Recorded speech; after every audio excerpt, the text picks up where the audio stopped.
지난달 21일이었죠. 인천 강화군의 한 섬에서 30대 여성의 시신이 발견됐습니다. 발견된 장소는 인적이 드문 농수로였고요.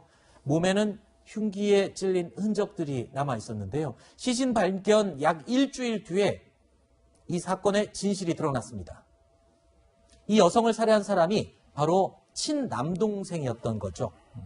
누나를 살해한 이 20대 남성, 어제 법원에 모습을 드러냈습니다. 평소에도 누나랑 사이가 안 좋으셨나요? 저희 누나 장례식장 갔다 왔다고 하시는데 왜 갔다 오셨는지 말씀 좀 부탁드리겠습니다. 자수할 생각은 없으셨어요? 죽은 누나하고 부모님한테 하고 싶은 말씀 없습니까? 자, 친누나를 살해하고 유기까지 한 이 남동생 결국 구속이 됐는데요. 이 남동생은요, 우발적인 범행을 줄곧 주장하고 있지만 범행 뒤에 넉 달 동안 보인 행동을 보면 정말 치밀하게 움직였고 계획적으로 움직였다. 심지어 누나의 장례식 때 영정사진을 본인이 직접 들고 있었던 사실까지 확인이 됐다고요. 뿐만 아니라 지금 이제 더 충격적인 이야기는 SNS를 통해서 이제 여러 가지 이제 누나를 사칭했는 문자를 보냈다는 것도 나오고 네. 누나에 이제 들어있는 어떤 통장으로부터 그 검언까지 나왔다 이런 네. 이야기가 나오는데요.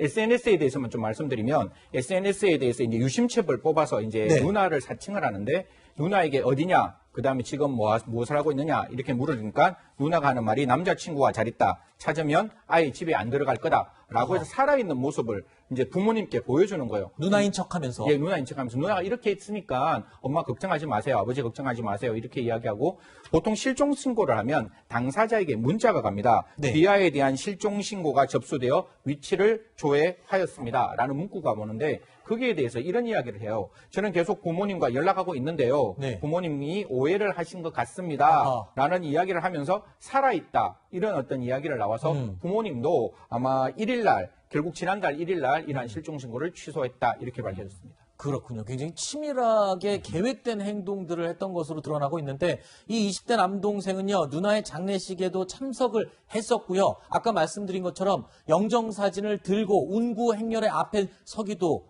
했던 것으로 확인됐습니다. 그리고 이 남동생은요. 체포될 때까지 지인들과의 식사 자리도 함께 했던 것으로 확인됐습니다.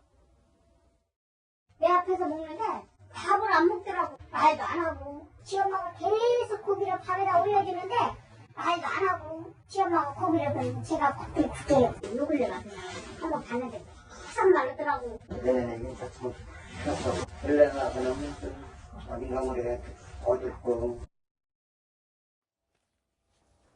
자, 지금 내용을 보면 정상적인 상황에서는 이해가 안 되는 내용이 너무 많습니다. 어떻습니까? 지금 경찰에서는 이 남동생에 대해서 어떤 정신적인 부분에 대해서는 뭐 검사를 해보거나 그런 게 있나요? 뭐 사실 프로파일러는 이제 투입을 한다라고 이야기를 하는데 가장 중요한 거는 우발적인 살인이라 그러잖아요. 본인이 계속 예, 주장하고- 남매지간이면 우발적인 살인 뒤에 하는 것은 분명히 그에 대한 반성이 있어야 되는데 뒤에 있는 내용을 살펴보면 그런 반성이 아니라 오히려 완전 범죄를 꿈꾸고 있는 모습이라서 사실 정말 우발적인 어떤 범행일까 이 부분에도 다시 한 번 정도 이렇게 동기를 다시 수사하는 게 필요하다고 생각합니다. 네. 심지어 이 본인이 체포되기 전에 이 사건에 대해서 보도하는 내용들에 대해서 언론사에 전화해서 이 기사 내용을 내려달라고 항의하고 기사 내용에 대해서 잘못된 부분을 지적하기도 했다고 하는데 글쎄요. 그 행동의 그 근간에는 다 이유가 있지 않았을까? 이 부분에 대해서도 경찰이 계속 들여다보고 있습니다. 자, 이 내용을 마지막으로 오늘 순서 Q&A는 모두 마치도록 하겠습니다. 세 분 오늘 말씀 고맙습니다. 고맙습니다.